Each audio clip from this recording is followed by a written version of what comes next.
Hello friends, welcome to MRB ಅಡುಗೆ channel. ಇವತ್ತು ನಾನು ನಿಮಗೆ ಮಾವಿನಕಾಯಲ್ಲಿ ಡಿಫ್ರೆಂಟಾಗಿ ಮಾವಿನಕಾಯಿ ಜಜ್ಜಿಡಿ ಹೊಡೆಯೋದು ಹೇಗೆ ಅಂತ ತೋರಿಸ್ತೀನಿ. ಇದು ತುಂಬಾ ಸ್ಪೈಸಿಯಾಗಿ ಮತ್ತು ಟೇಸ್ಟಿಯಾಗಿರುತ್ತೆ. ನೀವಿನ್ನೂ ನಮ್ಮ ಚಾನಲ್ನ ಸಬ್ಸ್ಕ್ರೈಬ್ ಆಗಿಲ್ಲ ಅಂದರೆ ಪ್ಲೀಸ್ ನಮ್ಮ ಚಾನಲ್ನ ಸಬ್ಸ್ಕ್ರೈಬ್ ಮಾಡಿ, ಪಕ್ಕದಲ್ಲಿರೋ ಬೆಲ್ ಬಟನ್ನ ಕ್ಲಿಕ್ ಮಾಡಿ. ಹಾಗಾದರೆ ಬನ್ನಿ ಇದು ಯಾವ ರೀತಿ ಮಾಡೋದು ಅಂತ ನೋಡೋಣ.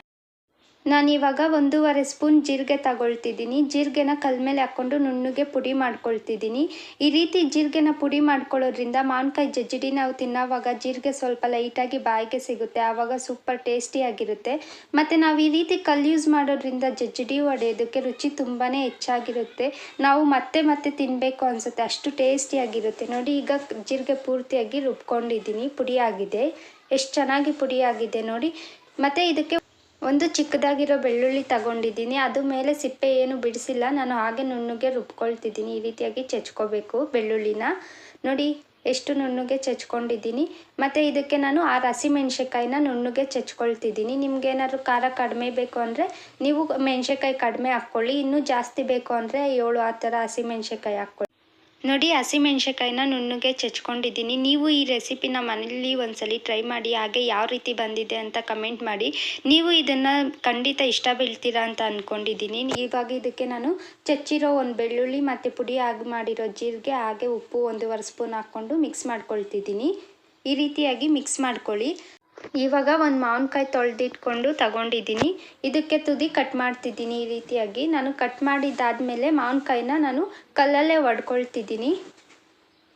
ನೋಡಿ, ನಾನು ತೋರಿಸ್ತಿದ್ದೀನಿ ಅಲ್ವಾ, ಹಾಗೆ ಒಡ್ಕೊಳ್ತಿದ್ದೀನಿ ನಾನು. ಒಡ್ಕೊಂಡಿದ್ದಾದಮೇಲೆ ಇದರಲ್ಲಿರೋ ವಾಟೆನ ನಾನು ತೆಗೆದು ಸೈಡ್ಗೆ ಹಾಕ್ತಿದ್ದೀನಿ. ವಾಟೆ ಯೂಸ್ ಮಾಡೋದಿಲ್ಲ ನಾನು ಮಾವಿನಕಾಯಿ ಜಜ್ಜಿಡಿಗೆ. ನೋಡಿ, ಇವಾಗ ನಾನು ತೋರಿಸ್ತಾ ಇದ್ದೀನಿ ಅಲ್ವಾ, ಅದೇ ರೀತಿಯಾಗಿ ಮಾವಿನಕಾಯಿನ ಉಲ್ಟಾ ಹಾಕ್ಬಿಟ್ಟು ನಾವು ರೆಡಿ ಮಾಡ್ಕೊಂಡಿರೋ ಉಪ್ಪು ಖಾರದಲ್ಲಿ ಹಾಕಿ ಚಚ್ಚಬೇಕು. ಈ ರೀತಿ ಚಚ್ಚೋದ್ರಿಂದ ಮಾವಿನಕಾಯಲ್ಲಿ ಉಪ್ಪು ಖಾರ ಚೆನ್ನಾಗಿ ಹಿಡಿಸುತ್ತೆ ಮತ್ತು ತಿನ್ನೋದಕ್ಕೆ ಸೂಪರ್ ಟೇಸ್ಟಿಯಾಗಿರುತ್ತೆ. ನೋಡಿ, ನಾನು ಹೆಂಗೆ ತೋರಿಸ್ತಾ ಇದ್ದೀನೋ ಅದೇ ರೀತಿಯಾಗಿ ಮಾವಿನಕಾಯಿನ ಜಜ್ಜಿಡಿ ಹೊಡ್ಕೊಳ್ಳಿ, ಆವಾಗಲೇ ಇದು ಸೂಪರ್ ಟೇಸ್ಟಿಯಾಗಿ ಬರೋದು. ಉಪ್ಪು ಖಾರ ಎಲ್ಲ ಚೆನ್ನಾಗಿ ಹಿಡಿಸಿರುತ್ತೆ. ಇದೇ ಥರ ಉಳಿದಿರೋ ಮಾವಿನಕಾಯಿನೂ ನಾನು ಚಚ್ಚಡಿ ಹೊಡ್ಕೊಳ್ತಿದ್ದೀನಿ, ಉಪ್ಪು ಖಾರ ಎಲ್ಲ ನೀಟಾಗಿ ಹಿಡಿಯೋ ರೀತಿಯಲ್ಲಿ. ನಿಮ್ಗೇನಾದ್ರು ಮನೇಲಿ ಈ ರೀತಿ ಕಲ್ಲಿಲ್ಲ ಅಂದರೆ ನೀವು ಕವರಲ್ಲೇ ಈ ಥರ ಚಚ್ಚಡಿ ಹೊಡ್ಕೊಬೋದು. ಇದು ಸೂಪರ್ ಟೇಸ್ಟ್ ಆಗಿರುತ್ತೆ. ಏನಂದರೆ ನಾವು ಕಲ್ಲು ಮೇಲೆ ಹೊಡೆಯೋದ್ರಿಂದ ಇದು ಟೇಸ್ಟ್ ತುಂಬಾ ಚೆನ್ನಾಗಿರುತ್ತೆ. ನೋಡಿ, ಇವಾಗ ಮಾವಿನಕಾಯಿ ಬಜ್ಜಿಡಿ ರೆಡಿ ಆಗಿದೆ. ಇದನ್ನು ಚೆನ್ನಾಗಿ ಚಚ್ಕೊಂಡು ರೆಡಿ ಮಾಡ್ಕೊಳ್ತಿದ್ದೀನಿ. ನೋಡಿ, ನೋಡೋದಕ್ಕೆ ಎಷ್ಟು ಸೂಪರಾಗಿ ಕಾಣಿಸ್ತಿದೆ. ಇದನ್ನು ನೀವು ಮನೆಯಲ್ಲಿ ಒಂದ್ಸಲಿ ಟ್ರೈ ಮಾಡಿ, ಹಾಗೆ ಯಾವ ರೀತಿ ಬಂದಿದೆ ಅಂತ ಕಮೆಂಟ್ ಮಾಡಿ. ಈ ವಿಡಿಯೋ ನೋಡಿದ್ದಕ್ಕಾಗಿ ಧನ್ಯವಾದಗಳು. ನೀವಿನ್ನೂ ನಮ್ಮ ಚಾನಲ್ನ ಸಬ್ಸ್ಕ್ರೈಬ್ ಮಾಡಿಲ್ಲ ಅಂದರೆ ಪ್ಲೀಸ್ ನಮ್ಮ ಚಾನಲ್ನ ಸಬ್ಸ್ಕ್ರೈಬ್ ಮಾಡಿ, ಲೈಕ್